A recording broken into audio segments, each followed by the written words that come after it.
Good evening my dear students. এতদিন আমি বিভিন্ন টেকনিক্যালি সমস্যার কারণে তোমাদেরকে ভিডিও দিতে পারিনি, বাট এখন আমি আবার আগের মতো ভিডিও দেওয়া স্টার্ট করব।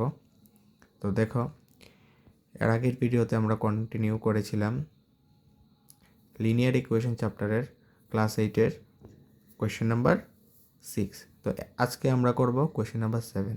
কোয়েশ্চেন নাম্বার 7-এ দেখো কী দেওয়া আছে। 15 into Y minus 4 minus 2 into Y minus 9 plus 5 into Y plus 6 equal to 0। এখান থেকে আমাদের ওয়াইয়ের ভ্যালুটা ফাইন্ড করতে হবে। তাহলে চলো শুরু করা যাক। আর 15 দিয়ে আমরা এই সবটাকে ব্র্যাকেটে যে আছে ওয়াই মাইনাস 4 সবটাকে আমরা মাল্টিপ্লাই করব, এবং সেমভাবে 2কেও করব ওয়াই মাইনাস 9-এর সাথে, এবং 5কেও করব ওয়াই প্লাস 6-এর সাথে।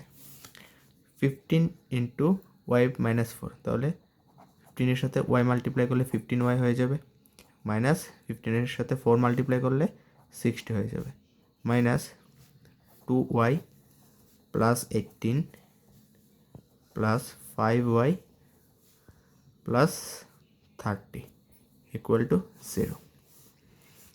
এখন যেই ভ্যালুগুলির সাথে ওয়াই আছে, অথবা যে নাম্বারগুলির সাথে ওয়াই আছে, সেগুলিকে আমরা এক সাইডে রাখবো, এবং যেই নাম্বারগুলি এমনিতেই আছে শুধু ডিজিট ফর্মে, সেগুলিকে আমরা আরেক সাইডে রাখবো।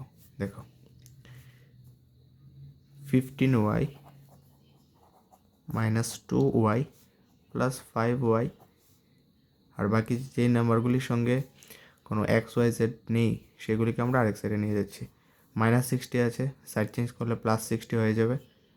মাইনাস 18 আছে, সাইড চেঞ্জ করলে কী হয়ে যাবে? মাইনাস 18 হয়ে যাবে। প্লাস 30 আছে, সাইড চেঞ্জ করলে কী হবে? মাইনাস 30। और 15y minus 2y plus 5y, তাহলে এখানে কত হচ্ছে? 18y হচ্ছে।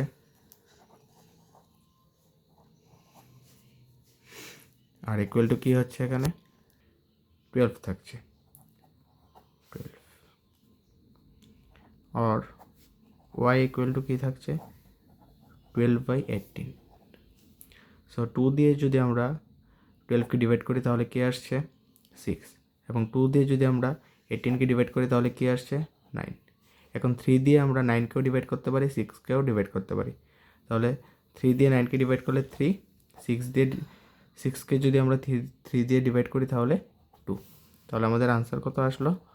y equal to 2/3। এটাই হচ্ছে ওয়াইয়ের ভ্যালু। তোমরা অঙ্কটা বুঝতে পেরেছো কিনা সবাই আমাকে কমেন্টে জানাবে।